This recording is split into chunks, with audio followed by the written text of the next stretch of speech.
Hey guys, John V from PhoneArena here, and you're watching a video comparison of the LG G4 and the Samsung Galaxy S6 Edge.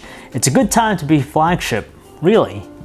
Samsung has painted itself as one of the big winners for the first half of the year, just because its latest flagship line has been critically acclaimed. As we've seen already, the Samsung Galaxy S6 Edge is an incredible smartphone filled with beefy specs and a top-notch performance to make it a dream lover's daily driver. LG, meanwhile, answers back with the new G4, which has all the ingredients to make it a worthy successive phone. Clearly, these two phones are rich in specs and powerful with their performances, but which of the two can be proclaimed as the superior handset? Glass and metal meets plastic and leather. That's the quick breakdown with their designs. Between them, the Galaxy S6 Edge's design is more attractive, thanks in part to its dramatic redesign, the premium feel, and the unique aesthetics brought on by its dual-curve display. It's pretty unique, while the G4 has a sophisticated look brought on by its new leather finish, but it's still largely in part a plastic constructed thing, and it becomes more apparent if you go with the 3D pattern plastic case option. Who knows how they're able to do it, but Samsung's able to stuff the S6 Edge with so many cool tech inside of its body.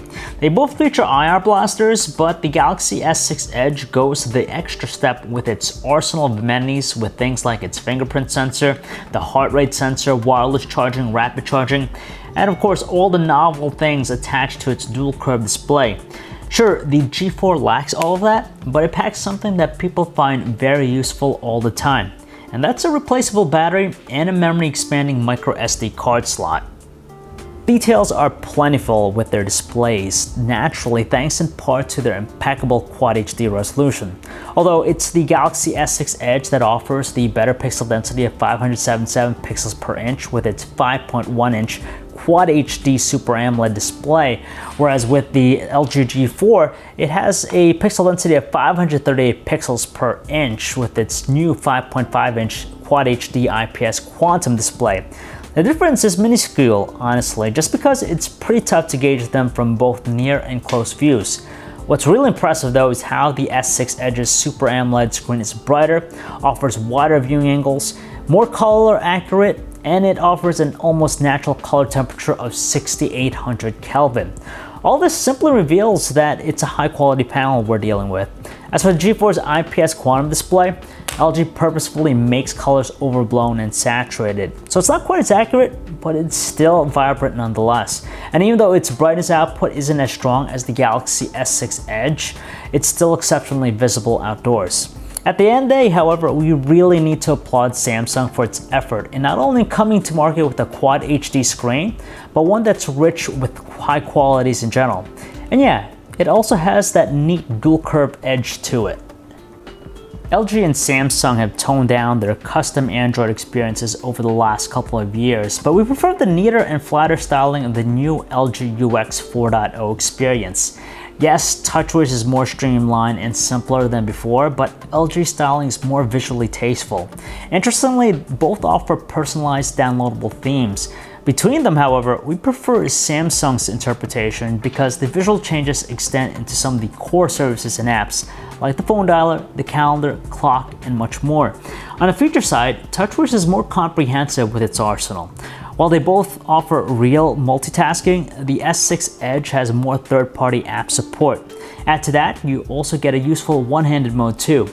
Different as they are, TouchWiz and the LG UX 4.0 experience both succeed in bringing simple, meaningful functionality to the user. LG's interface might be more visually appealing, but its features are undeveloped compared to TouchWiz, which has grown into a cohesive and feature-rich platform. Both are, for the most part, fairly responsive with their performances. The Galaxy S6 Edge is powered by the 64-bit base octa-core Exynos 7420 chip built on the 14nm process, and so far, we've been pretty impressed by its performance. In fact, the configuration has been destroying benchmarks left and right, and its records in computing 3D performance translate to everyday usage as well. While it's still a formidable thing, the G4's Qualcomm Snapdragon 808 processor is a little bit underpowered when it comes to graphics processing. It's good, really, but it's not the same buttery smooth operation as the Galaxy S6 Edge. Samsung set the bar with the Galaxy S6 Edge, but the G4 fires back with a resounding effort. The rear cameras both measure up at 16 megapixels, but the Galaxy S6 Edge is fashioned with a wide f1.9 aperture lens. But don't count out the G4 because it comes in at an even wider f1.8 aperture lens. No doubt, the hardware is fantastic and all, but we're especially pleased by the G4's camera app, which mimics the layout we see in full-feature DSLR cameras, like a histogram. While both manual and pro modes are available on both to adjust ISO, white balance, focus, and the exposure, the G4 goes the extra step by giving us access to the camera's shutter speed, which is something that's rarely offered. Now, outdoor, macro, and panoramic shots are all handled well by them, especially when lighting situation is agreeable, but the S6 Edge produces just a smidgen more detail. It's not directly visible per se, unless you zoom into the shot and compare them, but trust us, it is. Under lower light situations, however, the f1.8 aperture lens and the new optical image stabilization of the G4 help to give it the slight upper hand.